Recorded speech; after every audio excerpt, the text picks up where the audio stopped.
নমস্কাৰ এই মুহূৰ্তত ৰাজ্যবাসীৰ বাবে এটা অত্যন্ত জৰুৰী খবৰ দিব বিচাৰিছো আপোনাৰ যদি ড্ৰাইভিং লাইসেন্স নাই তেতিয়া হলে এই খবৰ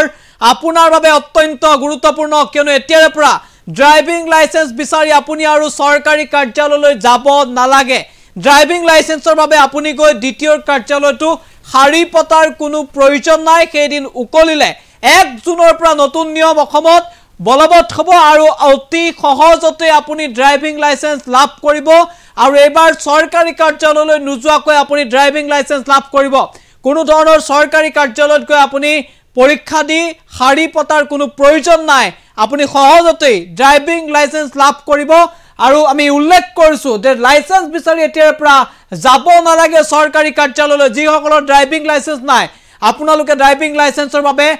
কাম কৰিম বুলি ভাবি আছে বা ড্ৰাইভিং লাইসেন্স উলিয়াম বুলি ভাবি আছিল তেওলোকৰ এই খবৰ গুৰুত্বপূৰ্ণ কাৰণ 1 জুনৰ পৰা নিয়ম খলনি হৈছে 1 জুনৰ পৰা আপুনি ইচ্ছা কৰিলো চৰকাৰী কাৰ্যালয়ত গৈ আপুনি ড্ৰাইভিং লাইসেন্স বিচাৰি নাপাব বা কাৰ্যালয়লৈ গলে আপোনাৰ লাভ নহব তাৰ বিপৰীতে আপুনি অতি সহজতে ড্ৰাইভিং লাইসেন্স লাভ কৰিব 1 জুনৰ পৰা কিন্তু কেনেকৈ হবিকে গানি টক্সৰ দৰ্শকৰ বাবে লৈ আহিছো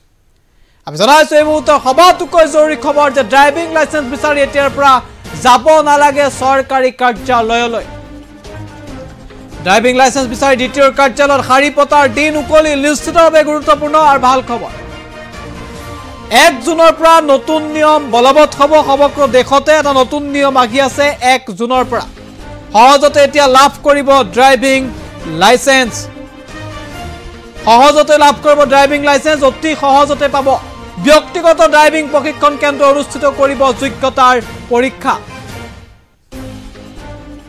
পৰীক্ষাৰ উত্তীৰ্ণ হলে আপুনি লাভ কৰিব ড্ৰাইভিং লাইসেন্স এটা অত্যন্ত গুৰুত্বপূৰ্ণ খবৰ আমি জনাইছো এনি টক্সৰ দৰ্শকসকলক পৰিবহন কাৰ্যালয়ৰ বিপৰীতে ব্যক্তিগত প্ৰতিষ্ঠানে এতিয়া পাতিব যোগ্যতাৰ পৰীক্ষা নিশ্চিতভাৱে এই মুহূৰ্তত এটা অত্যন্ত জৰুৰী খবৰ আমি জনাইছো 50 টকাৰ প্ৰায় ড্ৰাইভিং লাইসেন্সৰ বাবে দিয়া পৰীক্ষাৰ মাসুল আৰম্ভ হ'ব এটা অত্যন্ত গুৰুত্বপূৰ্ণ খবৰ আমি এনি টক্সৰ দৰ্শকসকলৰ বাবে লৈ আহিছো যে কোটি কোটি যান বাহন চালকৰ বাবে এটা অত্যন্ত জৰুৰী খবৰ 1 জুনৰ পৰা ড্ৰাইভিং লাইসেন্সৰ ক্ষেত্ৰত আহি আছে নতুন নিয়ম ভালদৰে এই প্ৰতিবেদন চালে আপুনি অনুভৱ কৰিব পাৰিব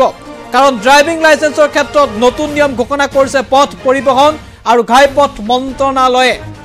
এতিয়াৰ পৰা পৰিবহন বিষয়াৰ কাৰ্যালয়ত ড্ৰাইভিং টেষ্ট আপুনি দিব নালাগে ৰিজনেল ট্ৰান্সপোৰ্ট যে অফিস আছে তাত গৈ আপুনি ড্ৰাইভিং লাইসেন্সৰ পৰীক্ষা দিব নালাগে 1 জুনৰ পৰা চৰকাৰী কাৰ্যালয়ৰ পৰিৱৰ্তে ব্যক্তিগত ড্ৰাইভিং প্ৰশিক্ষণ কেন্দ্ৰ যিসমূহ আপোনাৰ ঘৰৰ ওচৰে পাজৰে আছে এই ব্যক্তিগত ড্ৰাইভিং প্ৰশিক্ষণ কেন্দ্ৰই যোগ্যতাৰ বাবে পৰীক্ষা অনুষ্ঠিত কৰিব পাৰিব যত আপোনাক গাড়ী চলানৰ পৰীক্ষা বা বিভিন্ন পৰীক্ষা তেওঁলোকে অনুষ্ঠিত কৰিব আৰু যিসকলে পৰীক্ষাত উত্তীৰ্ণ হ'ব তেওঁলোকে ড্ৰাইভিং লাইসেন্সৰ বাবে যোগ্য হ'ব আৰু ড্ৰাইভিং লাইসেন্স লাভ কৰিব গুৰুত্বপূৰ্ণ খবৰ এতিয়াৰ পৰা চৰকাৰী কাৰ্যালয়লৈ যোৱাৰ প্ৰয়োজন নাই আৰু ইতিমধ্যে পৰিবহন.gov.in এই যি ৱেবছাইট আছে তাতে আবেদন কৰিব পাৰিব আৰু অতি সহজতে আপুনি ড্ৰাইভিং লাইসেন্স লাভ কৰিব